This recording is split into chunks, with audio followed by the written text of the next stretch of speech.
உள்ளதல துள்ள உணர் உள்ளதோ உள்ள பொருள் உள்ளலர உள்ளத்தே உள்ளதா உள்ளம் எனும்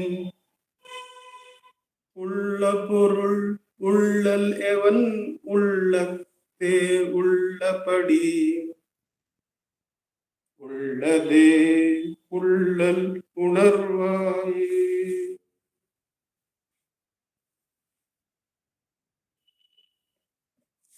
Namo Ramana.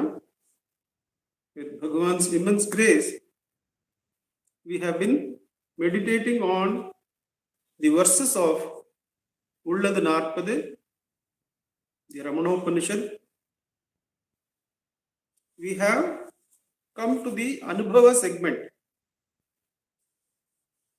verses 30 to 40.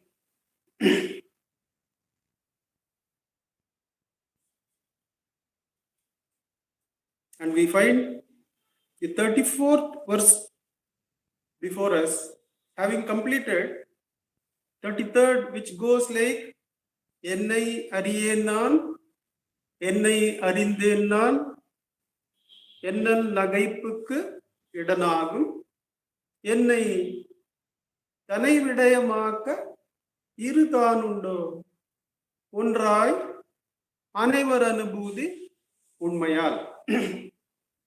Both the areas of knowledge and ignorance,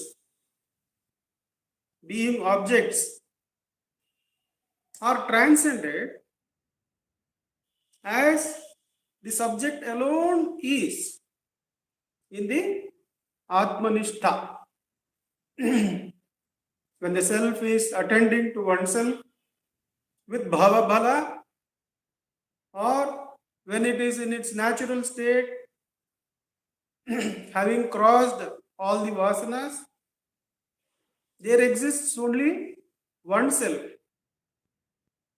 Therefore, to say, I know myself, no, I am quite ignorant of this, is something subject to ridicule, says the Jnani.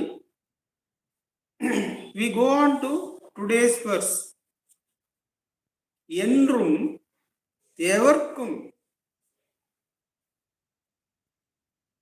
Endrum evarkum iyalbai ulaporulai, ஒன்றும் உளத்துள் உணர்ந்து நிலை நின்றிடாது உண்டு இன்று உரு அரு என்று ஒன்று இரண்டு அன்று என்றே சண்டையிடன் மாயை சழக்கு.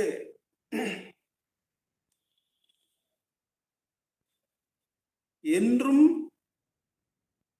at all times, evarkum at all places, if we take individuality to be that place with which all places are made, evarkum, endrum evarkum, iyalbai, as their very nature, ulaporulai.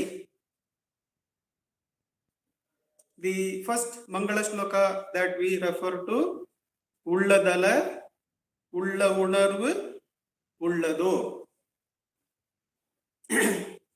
Undrum Ulatul. Up to that, we are going to meditate a little bit. Endrum, Evarkum, Iyalbai, Ulapurulai, Undrum Ulatul.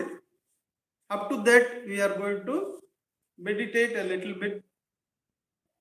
Then go on to the second part, where Bhagavan takes up all the religious systems and unifies them in the self. Let us see this first part. For that, let us take up a small story which we have been meditating on for some time. The focus being on Ondrum Ulathul, the Endrum Everkum, is realized when we have the Ondrum Ulam. Ondrum Ulam means, in traditional meditation, the concentrated mind. In Bhagavan's teachings, the inward turned mind abiding in the self, the one self, as mentioned in the previous verse, Ondrum, abiding as the one self without even the need to express as I know or I do not know. Ondrum Ulathul, Unarந்து Nilai Nindridadu. The story we have been meditating during this week is quite a commonly heard one, but Wikipedia says that it could be real or it could be a legend. But it really doesn't matter because the application is quite easily understandable. The story goes somewhat like this. What we are going to do, we are going to see how this Ondrum Ulam is going to come about. In one of the ways of coming to Ondrum Ulam. It can come about in the margas that are given. In one meditation, we can come about it with this story. The story goes somewhat like this. It can be a story, but it is applicable universally. It is said that before he became president, Abraham Lincoln was a lawyer. A lot of stories go about that he failed in getting elected to the Senate or whatever for 4 or 5 times.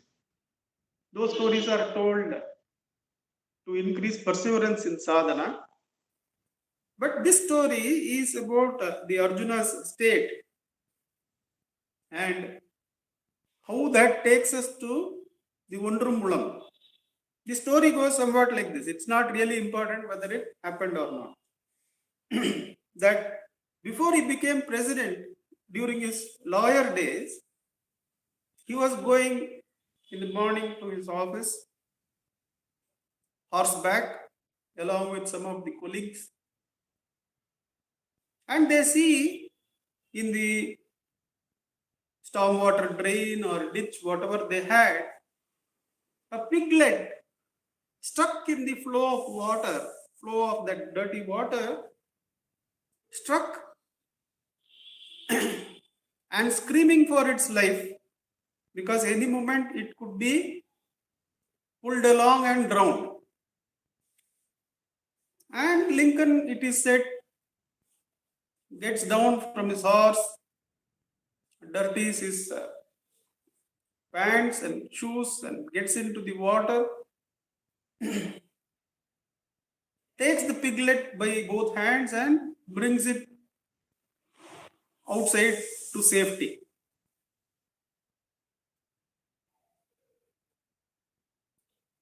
He is asked by his friend this question, which turns us to the Ondrum Ulam slowly.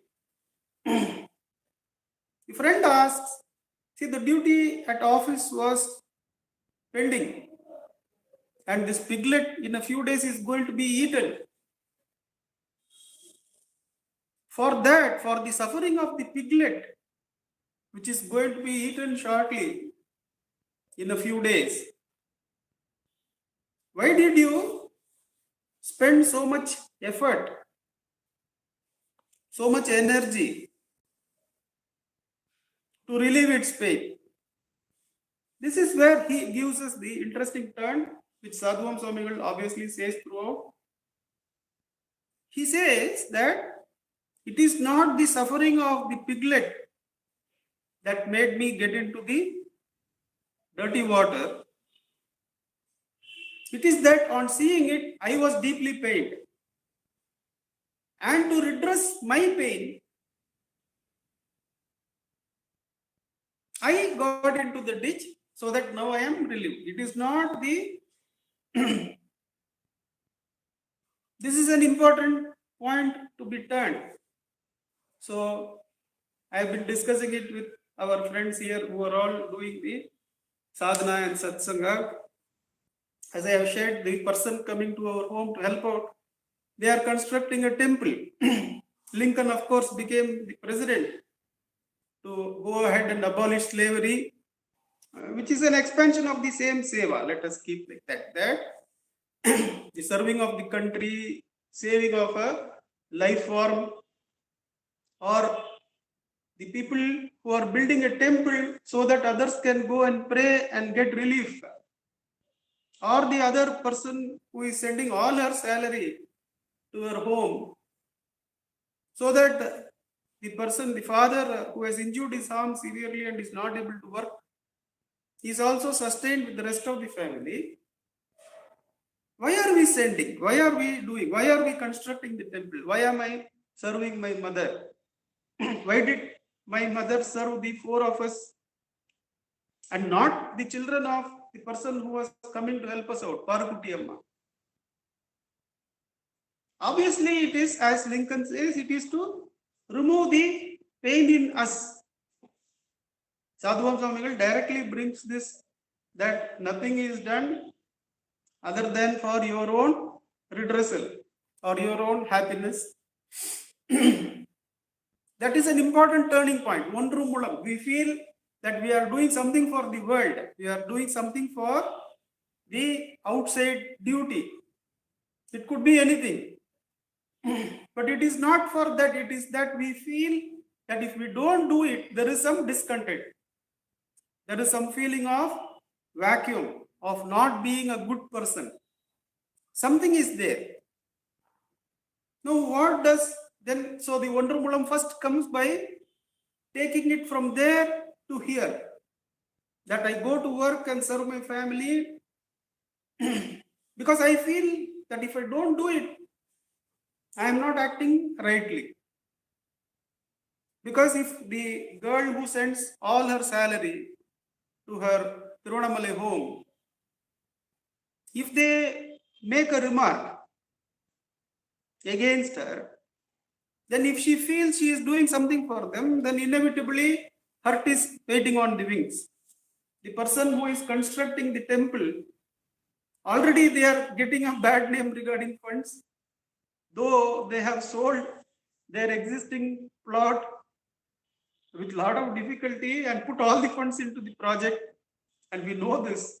They are taking in all the bad names also. So they are doing this for what? Not for the people's redressal, but for their own redressal. Unless they come to this point, the solution is not there. That this is necessarily an Ondru Mulam. The Ondru Mulam has to first understand that we are not doing things for the other people or for the world.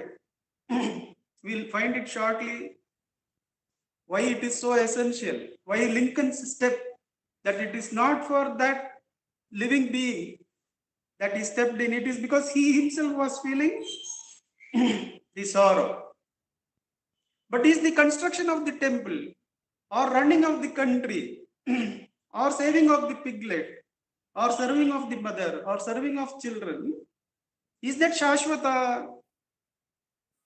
If we ask that, that is Ashashwata Phala. They may complete the temple of 5 crores project, but then at the end of it, somebody else may take over the management. The government may tell, none of this belongs to you. All these are coming to government management, or some other management may come. What is going to happen to them if they feel that they are doing it for the purpose of others? Now, therefore, the redressal, it is for self-redressal, it is for the love of the self, that anything is loved, that anything is taken up. Brihadaranyaka Upanishad is right before us. It is for redressing pain here that we try and redress the pain of another or bring happiness to another. This has to be drilled in, and it's an essential turning inward, an Ondru Mulam. Otherwise, the moment it goes out, it appears they are all doing different things. One is constructing a temple, one is managing a country, another is taking care of an old parent, another is taking care of 4 children beautifully. All these seem to be, and somebody is interested in music, somebody is serving through another field. All these things appear various ways of serving. But once you come to this point that why my mother, I asked her now, why did you not feel bad when Parukutti Amma's children were not doing well? So that is not to blame her or anything, it is to bring the enquiry. And she was sportive enough to immediately say, yeah, I understand that I slept with you in your typhoid. I sat by your side throughout because it pained me. When you had the chicken pox, I was tending to you because it pained me. What is happening to Parukutti Amma's child had not touched me. So it is our pain and redressal of our pain, the love of the self, that first brings the Ondru Mulam. All the activities we do are for the sake of the love of the self. Now, what is the real way to redress? Is it those temple construction? Is it sending money to the family? Is it taking care of your 4 children as no other mother ever could? Obviously not, because they are all ashashvatam. They are all coming to an end. Therefore, the solution of Bhagavan there is Sharanagati and Atmajnana are the only way to redress the insufficiency, the deficiency, the limitation, which obviously leads to sorrow, that is felt when identified with a limited entity called body-mind. What is the only way? The only way is to surrender. The real redressal comes if you take Lincoln's second speech of second Pada Arohana. He still holds on to the limited good and bad, as well as the highest good and bad mentioned in the, that don't judge anybody, mentioned in the Bible. That means, since he has not come to the total redressal in the infinite alone, he still feels there is something to receive in the limited area. But let's come to that. Let's keep it Ondru Mulam. Let's take it further. Why this Sharanagati and Atmajnana are alone the true redressal? When during the week we were listening to a talk from a neurobiologist called Ramachandran, V.S. Ramachandran, world-renowned neurobiologist. He is studying into phantom mirror neurons and other areas. He says this 3 and they still study from as though the brain is generating consciousness, but still it's all right. He says how this 3.5 pounds worth of jelly and flesh, how it can meditate on the infinite. Not only that, how it can see itself meditating on the infinite is something that defeats neurobiology and the psychologists. As of now, he says, as of now, we don't have solution. We may get how it does this, how this 3.5 pounds of flesh, neural connections, is able to meditate on the infinite. Not only that, it is able to see itself meditating on the infinite. Ondru Mulam. Why this meditation on the infinite? Ulla Unarvu. Only meditation on the infinite, the Sharanagati, unconditional Sharanagati, is Ulla Unarvu. Because it is infinite on which the Unarvu is meditating, it is Ulla Unarvu. It is going to be ever there. Because what is it meditating on? It is not meditating on what my parents are going to say, because I am sending them salary every month, what the devotees are going to praise after I construct this temple of 5 crores, what the country will do after I manage it and take it out of slavery. Will they shoot me in an auditorium, or will they praise me? Will they write poems about me? These are not the meditations.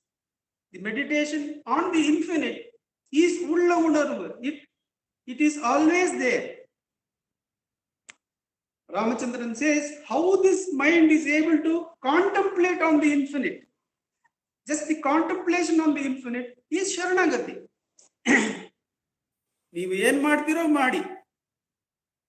So let the temple be constructed with the surrendered energy. Let the money be sent, let the mother be served, let the children be served.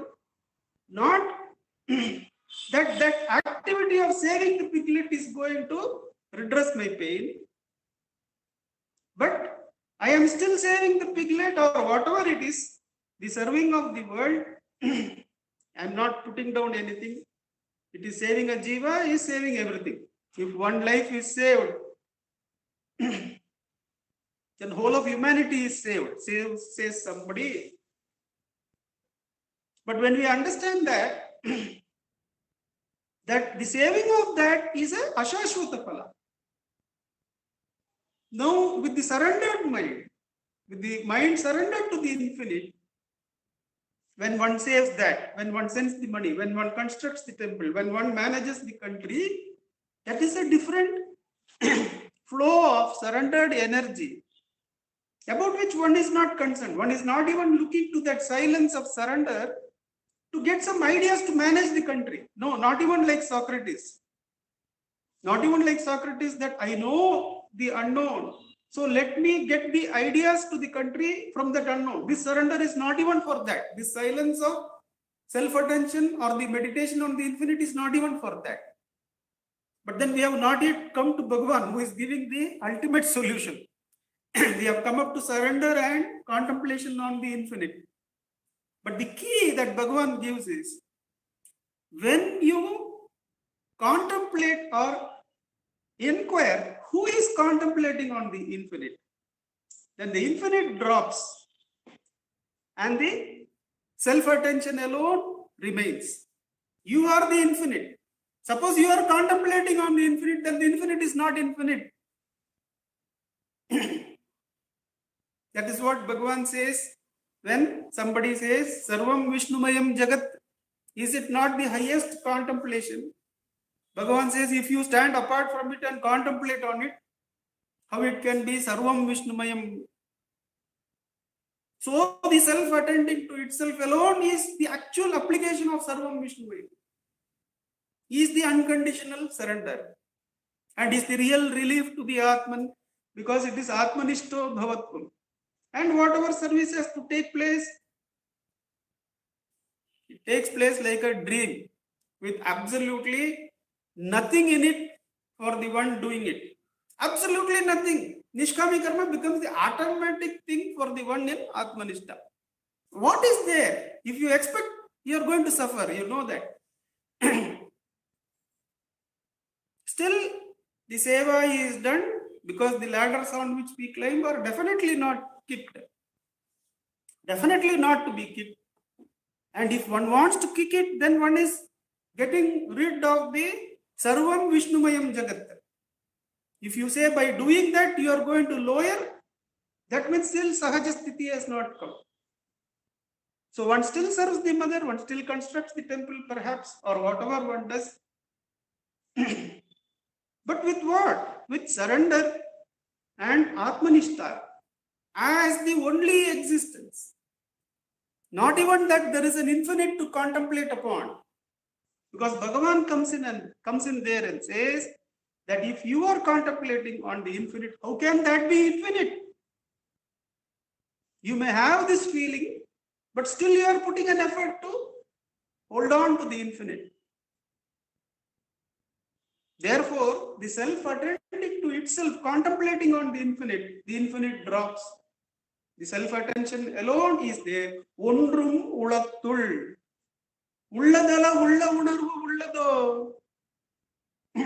Without that self-attention, the I, thought-free I in the Hridayam, can there be the ever-present Chit?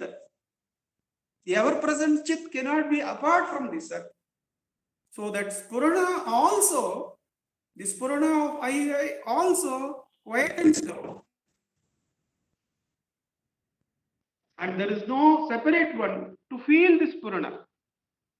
But the silence of this Purana is totally different from the silence of the rock.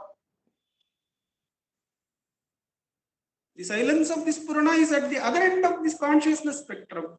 The silence of the rock is at this end of the spectrum. But then once the silence of this Purana is there, it includes the rock.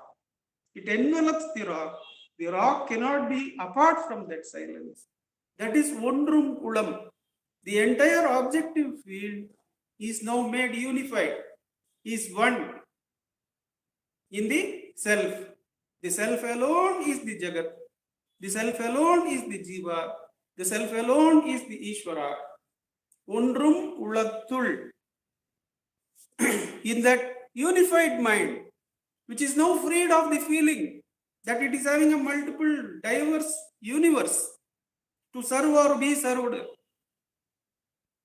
That it is only for one's own peace, one's own love of the self, that one is doing seva, and the seva being ashashvata is never going, the relationships being ashashvata is never going to really redress that limitation. So then one comes to surrender and Atmanishta or the Nishta on the infinite. Then the Nishta on the infinite is also absorbed in self-attention, as the infinite cannot be apart from the self. Ondrum Kulathul Unardu Nilai Nindridadu. Now, what else is there but to do but to be the infinite? You are the infinite. You are the one. Tannai Andri Anniyam Ondrum Madiyar. There is no way that the jnani can know anything apart from the self. Being the infinite. So, Endrum, Evarkum, Iyalbai, Ulapurulai, Ondrum, Ulathul, Unarthu Nilai, Nindridadu. This Ullapurul is the Iyalbu, is the nature of everyone all the time. There is no everyone, there is no all the time in the self. But for convention, for explaining how to unify, one has to say that whether for the country, whether for the universe, whether for the world, whether for one jiva, whether for the children, whether for the mother, it is all connected and related only for the love of the self. The redressal of the self. The self limitation will never be redressed by serving the finite. Therefore, contemplate on the infinite. Contemplate on the infinite or surrender to the infinite is real redressal. But can the infinite be apart from the self? No. So, Ondrum Ulathul Unarundu Nilai Nindridadu. Now, without abiding as this one self, Ullapurul, Ulladala Ulla Unar Ullado, Ullapurul Ullalavan, Ullate Ullabadi Ullade. As the Ullapurul is there as self-attentive self, self-luminous self, self-corrective self, self-being self, be that, be the infinite. Nilai Nindridu, abide as that. There is nothing else to be. Don't be this or that, be the self. Because that is your Iyalbu. What is this Iyalbu? In ashram, when Bhagavan is seated for food, if somebody serves him extra, once he is having some difficulty with his digestion, one of the systems in digestion, and the person who is serving the citrus pickle, Nartanga Urugai, it is said that Nartanga is good for that part of the digestive system. He serves one piece extra. And Bhagavan takes him to task. The moment you are given a spoon or ladle, you get this ahankara that you know better than anybody else. You know what is good for me. Has it not been said that I should not be served that which is not available to everybody? When everybody is served only one piece of Nartanga, how can you serve two pieces to me? Now, why this holding of that poor fellow? His ego is being pushed inside. As Ganapati Muni says, Ganapati Muni has made me a cook, says Bhagavan. Ganapati Muni says that Bhagavan cooks all the ahamitadayan parashivaudanam vitanushepachan, for makes the ego ready for consumption by Shiva. As though Bhagavan is not the Ullapurul, Bhagavan laughingly says, Ganapati Muni has made me a cook, that I am cooking the egos of people. And ahamitadayan, that aham of that person who is serving is being pushed inside and being made ready, that though that compassion may come, that I will serve Bhagavan and feel good. No, don't feel like that. You abide by the rule, surrender. Surrender to the infinite. Bhagavan's body getting better is not going to be the real solution for you. The real solution for you too is to abide in the self, abide in the Ullapurul. Don't come this side, go inside there. Is what Bhagavan is doing. Ahamitadayan is pushing the ego of that person who is serving. The essence being that whatever is available to everybody alone, you can enjoy without effort. If it is something particular to you, to your community, to your country or anything, you'll have to hold it with effort. How difficult it is to protect the borders of a country. How difficult it is to protect the home that you have. Or nowadays the funds that you keep in the bank. It's so difficult that what is particular to us, we have to make particular effort to protect. But what is available to everyone, where is the need to make effort? Endrum evarkum iyalvai ulapurulai. The ulapurul is the iyalv, is the nature of everyone, and all of us enjoy that in deep sleep unknowingly, says Bhagavan. In the mind-free deep sleep, everyone is enjoying the happiness of the self, the infinite happiness of the self. But since the vasanas are not over, they are kicked out of that state into the waking state back again. Says Bhagavan, we have to consciously get rid of the vasanas so that we can go into the Ondrum Ulam. Ondrum Ulatul Unardu Nilai Nindridadu. Without abiding as the self, Undu, Indru, that God is there and God is not there. The atheism and theism arguments that people make, this is one of the primary divisions that we use the mind for in the external world, that the Supreme Being is there. No, it is not there. When Professor Ramachandran is saying these things in the meeting, he identifies himself as an agnostic, and because he necessarily has to do, otherwise he'll be excommunicated out of the scientific community. He will be pushed out of the, like people were pushed out of religions in those days. If some senior scientists, almost nearing Nobel laureate level, if they say, I believe that a deity is protecting me, they probably cannot land up in a Nobel laureate today. At least that's what they believe, I feel. That there are other, Richard Dawkins and other people are there in that meeting. And he carefully says, I am only presenting these things scientifically, that about mirror neurons, about phantom limbs. But he goes ahead and proves that we are really not apart from each other like this. In the mirror neurons and phantom limbs experiment, he proves that if the hand is anesthetized, and if I am seeing somebody else being touched in their left hand, then I can feel that entire touching as though it is happening to me. Just the seeing of that, that we too, I and the other person are only separated by the skin. The spirit is actually one, is in communion with each other already. But they still cannot come out totally into Atma Jnana and all that.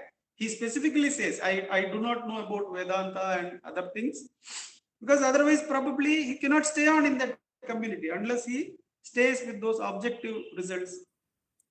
But coming here, Undu Indru, so he has to stick to Indru. I am not talking about any God, he says. No, God is there. Raises another person in the meeting and says, no, there must be God, and goes on the argument. Bhagavan is saying, why this argument? Where is this argument taking place? It is in the same plane as serving, constructing a temple or whatever. Probably with more klesha, probably.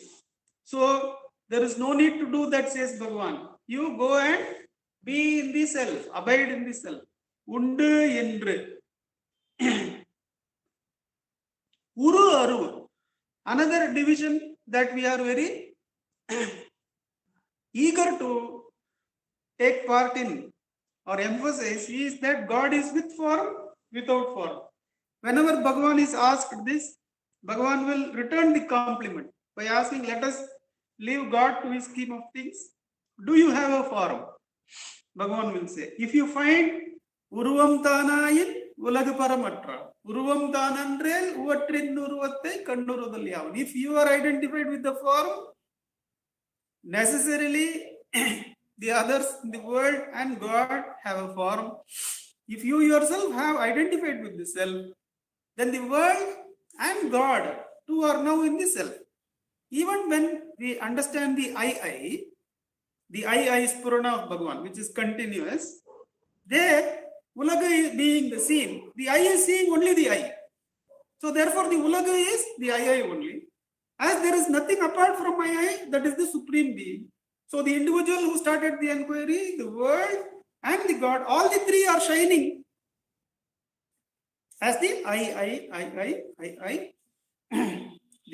The ego which started the inquiry, the world which was seen as apart, and the Ishvara, all the three together. Jagat, Aham, Para, Spurati Metrayam. All the three are shining inside me, says Ganapati Muni. But then who is contemplating on that infinite shining? Who is the one who is holding on to the infinite shining? It is me. When we pay that self-attention, this Purana also quietens down. Undu indru uru aru. That the Supreme is with form, without form. Bhagavan specifically asks Mastan Sahib, do you want the support of Uruva Sadhana, or are you going to take Aruva Sadhana? So Mastan Sahib says, I strongly want only Aruva Sadhana. Then Bhagavan teaches him, Manadin Uruvai, Maravadu Usava, Manamena Ondrilai. That if you inquire into the form of the mind itself vanishes in the place of origin. And he holds on to that Atmanishta.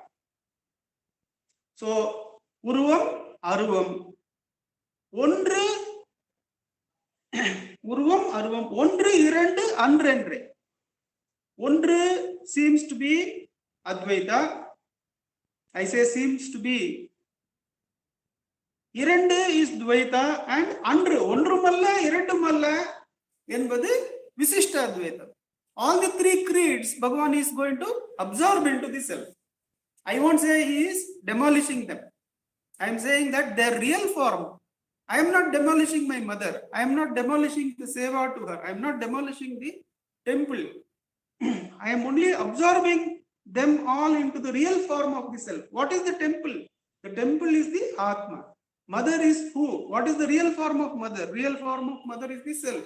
What is the real form of the family to which I am sending the money? What is the real form of that money I am sending? What is the real form of the love I have for them?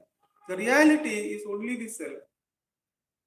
So, Ondru, Irandu, Andru, Advaita, Dvaita and Visishta Advaita are all absorbed in the Ullapurul. So, Advaita is not a creed. Advaita is a Anubhava, is a Aparaksha Anubhuti. It is the direct experience of abiding in the self. Advaita is not a creed. That is why when putting aside, Bhagavan will put aside Advaita also. Because if you consider Advaita as something to be defended, then you are also out. There is nothing to defend in Advaita. There is only being. You have to be Advaitic being. There is no defending it with the mind. Ondru irandu andrendre Sanda idal Mayai Sarakku. To argue like this, that God is there, God is none. What? How can God be there? See, this ghost, if somebody comes and says to me that this ghost is there here, I will prove to him that it is there only in his mind. Because for the rest of us, empirically, I can show that the ghost does not exist. Similarly, I can show. This is the argument that the scientist makes. All that is not there. The objective presence itself is not there in the self. The subject-object division is not there to prove to somebody or to be proved by somebody. Aridharkum, arivitharkum, anniyamindraya vervad. To know or to show to others, is the self existing in duality? Are there two selves? No, says Bhagavan. Ondrum ulathul unarndu nilai nitridu. அதை விடுத்து உண்டு இன்று உருவம் அருவம் ஒன்று இரண்டு அன்று என்று சண்டையிடல், to fight about these things, it is only the play of Maya. It is only the play of ignorance. Fortunately for us, we have come to a teacher who doesn't even need the support of Maya. Maya is said to be without beginning, but it can be ended in dhyana. But to Bhagavan, Maya does not exist because he teaches ajata. Nothing is born in the self. In the Atmanishta, there is nothing apart from the self. Therefore, there is no need to explain how the creation came about. Therefore, there is no need to posit the Mula Maya or Mula Ajnana. We have come to that teacher who teaches self-luminosity as a being which cannot be proved, which need not be proved, but which is என்றும் எவர்க்கும் இயல்பாய் உளப்பொருள். It is that which is there all the time for everyone as their very nature. All one has to do is to contemplate on the infinite by surrender or with dhyana and inquire who is contemplating on the infinite.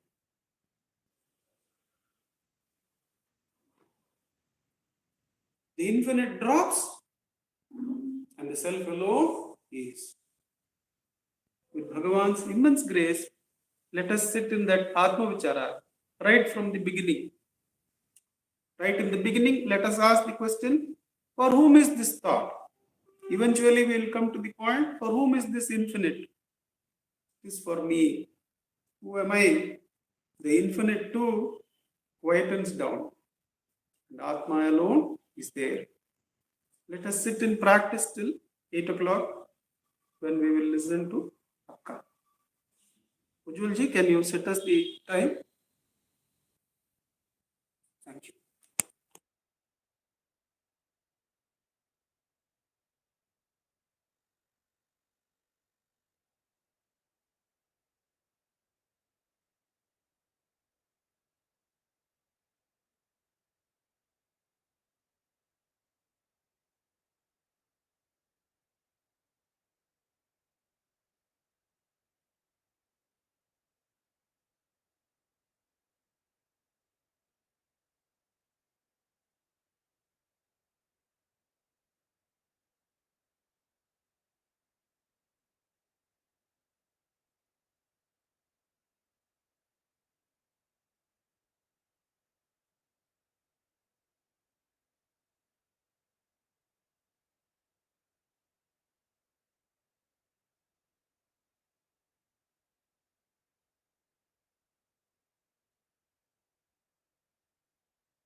नमो भगवते श्रीरमणाय।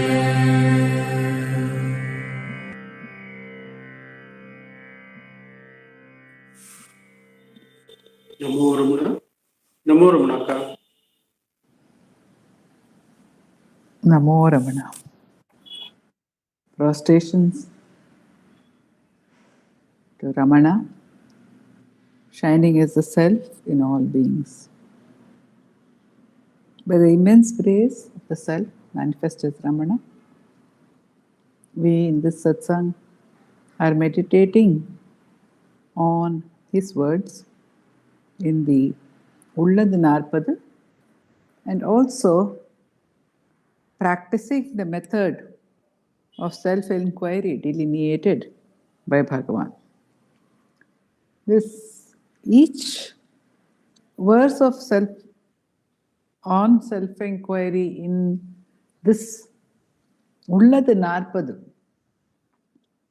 is actually, each is like a punch. In Ramana Stuti Panchakam, Satyamangalam Venkatramaiah, he says, வீணினில் வாயை வளர்ப்பதனால் என்ன வெங்கடரமண வேதியனே காணினி காட்சி என்று ஓதி அறைந்தானே கண்விழியால் எந்தன் கன்னத்திலே. He slapped me through his glance, he says. He slapped me on the face through his glance, which says, why vain discussions? Kanini Kachi, just don't waste any more time. And here Bhagavan uses a strong word, a word which, as Nandakumar ji said, is hardly in his dictionary. Mayai Sarak. Sarak.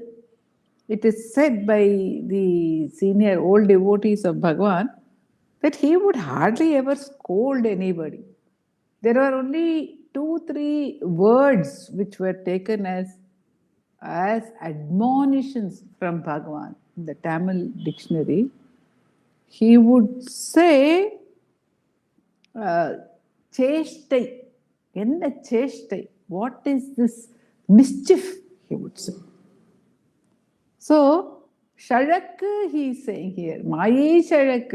It is just the play, it is the mischief of Maya to allow us to move away from the experience for any purpose whatsoever, let alone discussions regarding the nature of the self.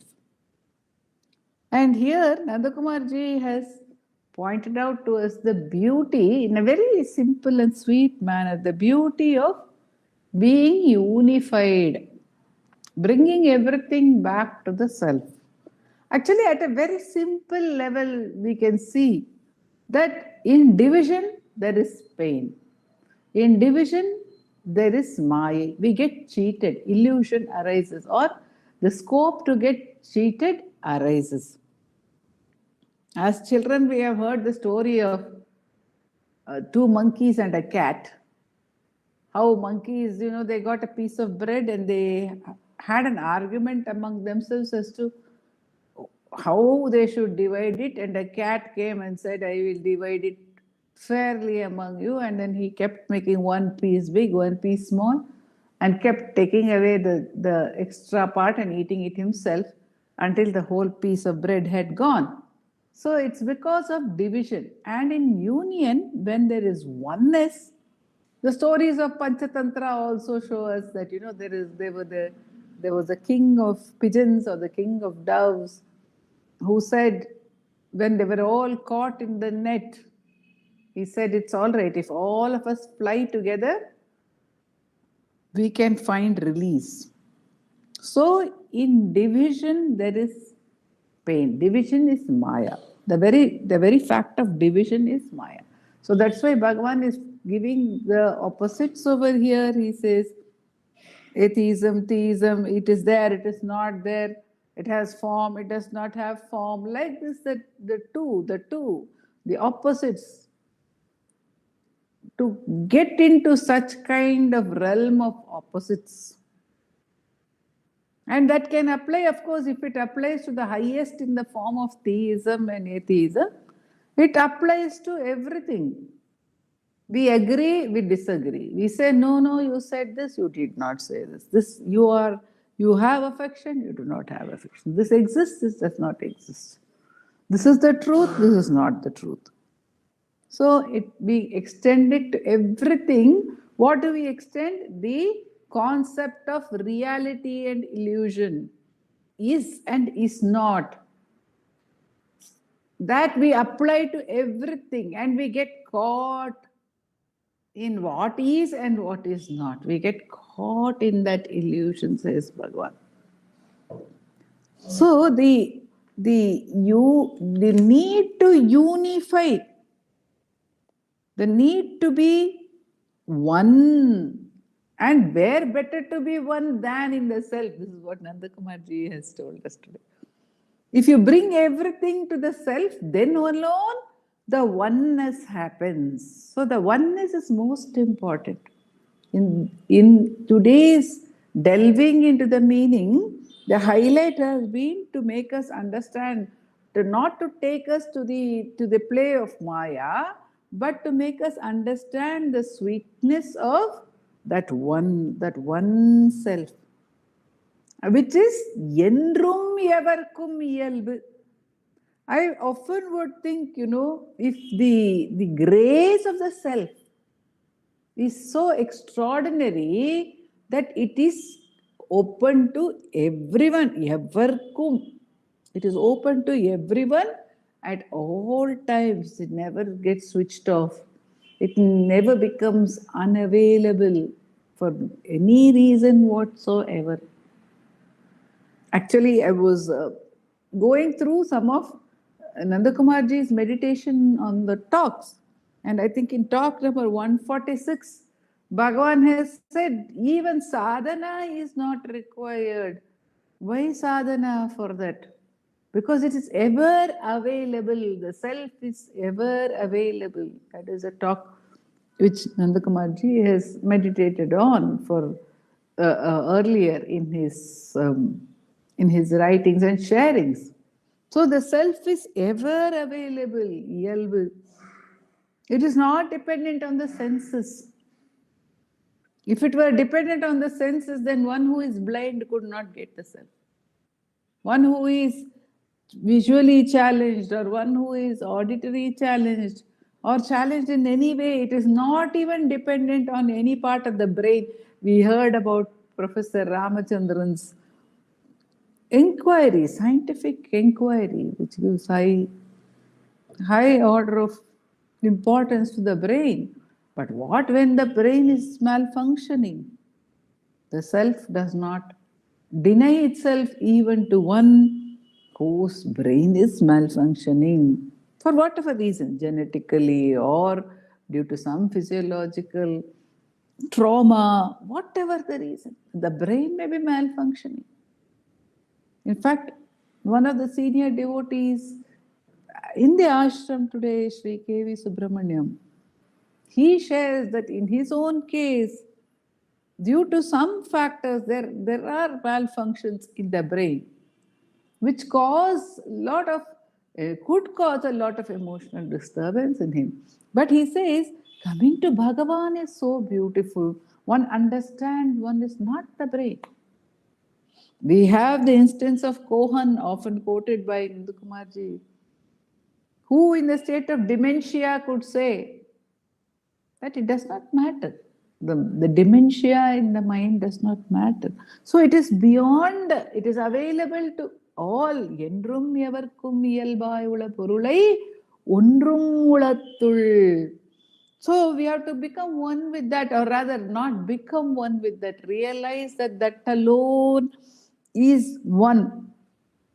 And again today, we were reminded about various purposes that people can have. The purposes of trying to please someone else.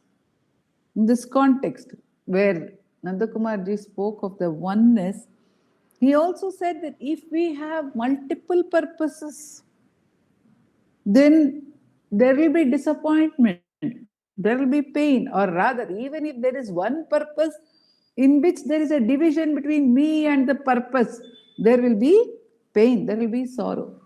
In this context, I remembered that Shyamala Ramachandran, another senior devotee of Bhagwan, her mother was a great devotee of Bhagwan. She had taken Shyamalama to Bhagwan when Shyamalama was just a child. She was 5 or 6 years of age. This young girl, her mother showed Bhagwan to her and said, see, nothing in this world is permanent, my child. Young child. Nothing is permanent. I, your mother, am also not permanent. Don't hold on to anything or anyone other than that person who is sitting there, that Bhagavan, no? Hold on only to him. For a child, she showed that self as Bhagavan and said, hold on only to him. Nothing else is permanent. And that Shyamala Mami, we call her Shyamala Mami, that Shyamala Ramachandran, she was meditating on Bhagavan's state in her sharing. And she said, when Bhagavan came to Arunachala as a boy of 16, having left behind everything, and then on his arrival, having thrown away every earthly belonging that he had, and he was steeped in what people call penance. But what can we say of his penance, which had no purpose other than the self itself? She says, even the great ones had a purpose. They wanted to see God. Valmiki wanted to see God. Dhruva wanted to attain to kingship. They might have lost their purposes afterwards. Even Prahlada had devotion to Narasimha, devotion to Vishnu, devotion to the Lord Narayana, which he held throughout when he was being tortured. They had a purpose, but Bhagavan had no purpose, nothing other than the self. And that is what Nandakumarji took us to finally when he says that though Bhagavan has used the word Maya Sarak in his teaching, even the Maya disappears. Where is Maya when there is no birth? When this I itself is not born, where is Maya? But the sadhana for us is again given by Bhagavan out of compassion. He says the self is unborn. Satchit udiyadu. Jada udal naan ennadu satchit udiyadu. We have already been through that beautiful verse.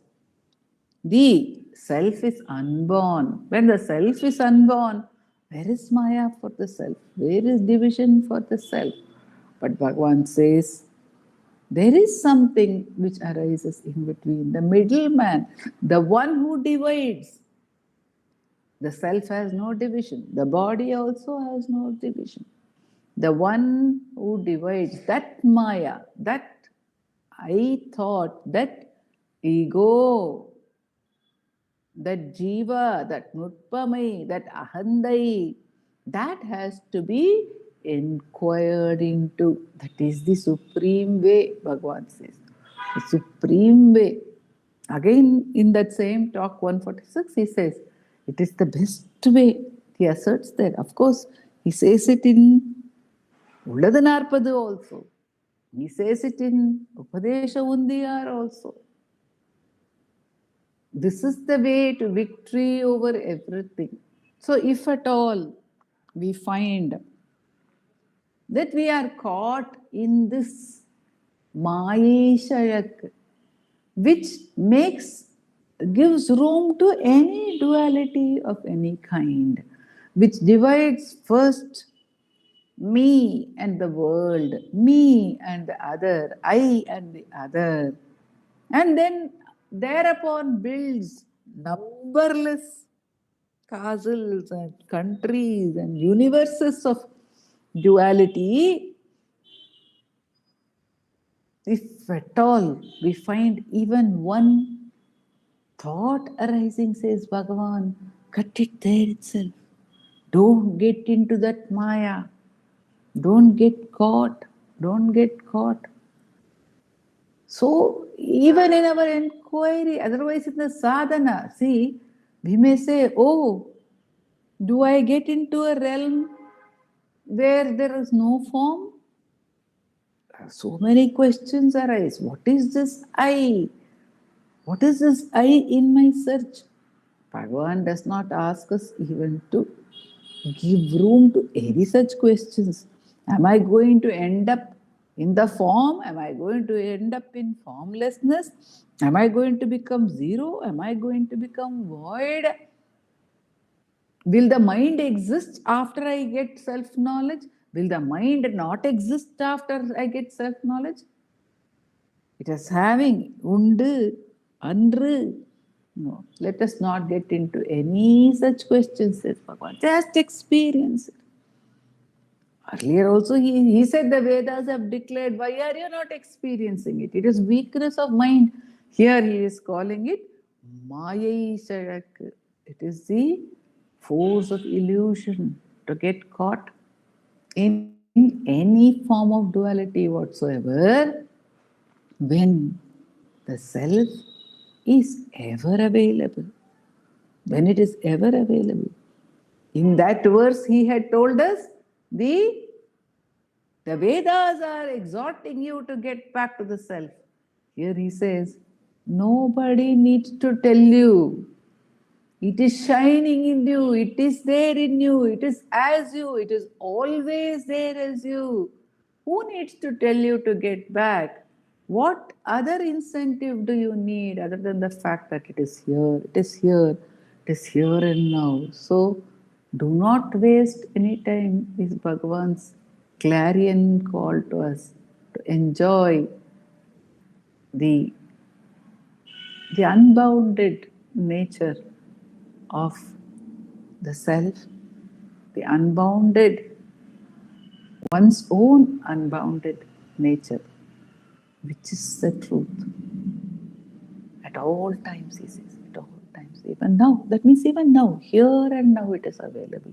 Says Bhagavan, that is his immense compassion as always, drawing us back to the self. Om Namo Bhagavate Sri Raman.